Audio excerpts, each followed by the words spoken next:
Hai semuanya, di sini kami akan menjelaskan mengenai infrastruktur berkelanjutan pada bangunan Dinas Arsip dan Perpustakaan Kota Bandung. Halo, perkenalkan nama saya Nazifa Alfira Zahran dengan NRP 22-2024-222. Halo semuanya, aku Marsha Alvina dengan NRP 22-2024-213. Kantor Dinas Arsip dan Perpustakaan Kota Bandung dapat dikategorikan sebagai infrastruktur berkelanjutan karena beberapa faktor utama, antara lain yang pertama, pengelolaan sumber daya alam secara efisien, penggunaan energi yang efisien, pemanfaatan energi terbarukan, dan pengelolaan air serta limbah yang baik. Kedua, desain ramah lingkungan, menerapkan prinsip-prinsip desain bangunan yang ramah lingkungan seperti penggunaan material yang ramah lingkungan dan efisiensi penggunaan energi, misalnya pencahayaan alami dan ventilasi alami. Yang ketiga, ada fasilitas digital dan inovasi teknologi. Pemanfaatan teknologi untuk digitalisasi arsip dan perpustakaan yang memudahkan akses masyarakat dan mengurangi penggunaan kertas, serta peningkatan layanan berbasis teknologi.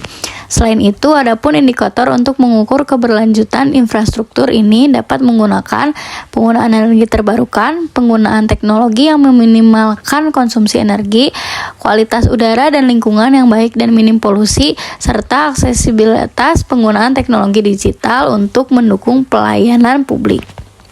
Kantor Dinas Arsip dan Perpustakaan Kota Bandung berkontribusi pada beberapa tujuan pembangunan berkelanjutan atau SDGs, antara lain SDGs 4 pendidikan berkualitas. Perpustakaan menyediakan akses informasi dan literasi yang sangat penting untuk pendidikan masyarakat. Program-program yang diadakan oleh perpustakaan dapat mendukung peningkatan keterampilan, pengetahuan, dan akses pendidikan bagi semua lapisan masyarakat, termasuk yang kurang beruntung. SDG 9, Industri, Inovasi, dan Infrastruktur. Perpustakaan dapat menjadi pusat inovasi dan teknologi informasi. Dengan fasilitas dan layanan berbasis teknologi, perpustakaan membantu masyarakat untuk meningkatkan keterampilan digital yang mendukung perkembangan ekonomi dan industri lokal. SDG 11, Kota dan Pemukiman yang berkelanjutan. Perpustakaan dan arsip daerah dapat berperan dalam menyediakan informasi terkait perencanaan kota, pengelolaan lingkungan, dan pembangunan berkelanjutan. Selain itu, sebagai ruang publik, masyarakat juga bisa menjadi tempat yang nyaman dan inklusif bagi masyarakat untuk bertemu, belajar, dan berbagi ide. SDGs 16, Perdamaian, Keadilan, dan Kelembagaan yang kuat. Arsip daerah memiliki peran penting dalam memastikan transparansi dan akuntabilitas pemerintahan yang merupakan bagian dari pencapaian SDGs 16. Selain itu, perpustakaan dapat mempromosikan nilai-nilai demokrasi, hak asasi manusia, dan partisipasi masyarakat dalam pengambilan keputusan. Selanjutnya, di sini stakeholder yang terlibat dalam mendukung keberlanjutan Kantor Dinas Arsip dan Perpustakaan Kota Bandung. Yang pertama ada pemerintah Kota Bandung yang berkontribusi dalam memberikan kebijakan dan regulasi terkait pembangunan infrastruktur berkelanjutan serta mendukung pembiayaan dan implementasi. Kemudian ada masyarakat yang berkontribusi dalam menggunakan fasilitas yang ada dan memberikan umpan balik untuk perbaikan pelayanan. Yang ketiga ada perusahaan teknologi dan infrastruktur yang berkontribusi dalam menyediakan teknologi dan solusi yang ramah lingkungan dan inovatif untuk meningkatkan efisiensi operasional. Yang keempat ada Dinas Lingkungan Hidup yang berkontribusi dalam memastikan bangunan dan operasional kantor memenuhi standar lingkungan yang berkelanjutan. Yang terakhir ada Lembaga Pendidikan dan Peneliti yang berkontribusi dalam melakukan riset terkait pengembangan infrastruktur berkelanjutan dan berbagi pengetahuan terkait penerapan teknologi dan solusi ramah lingkungan.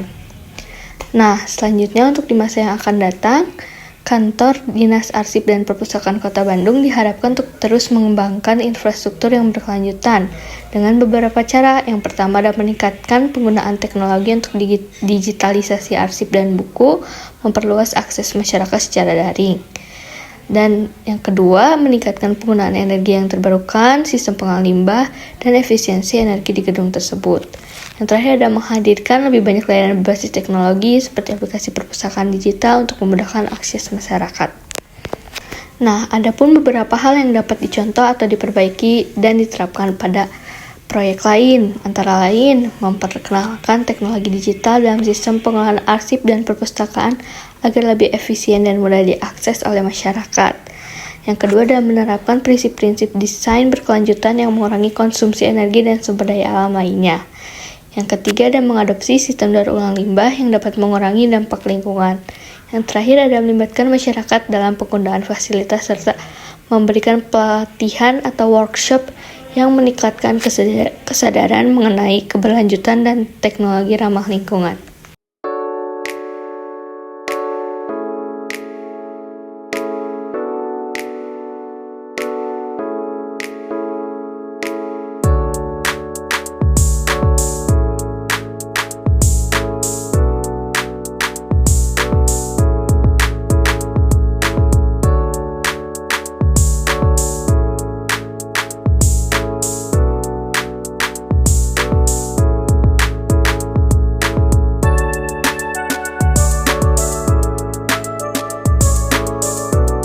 Infrastruktur dibangun dengan hati, agar bumi tetap lestari selamanya, berkelanjutan demi generasi nanti, mewujudkan dunia yang sejahtera bersama.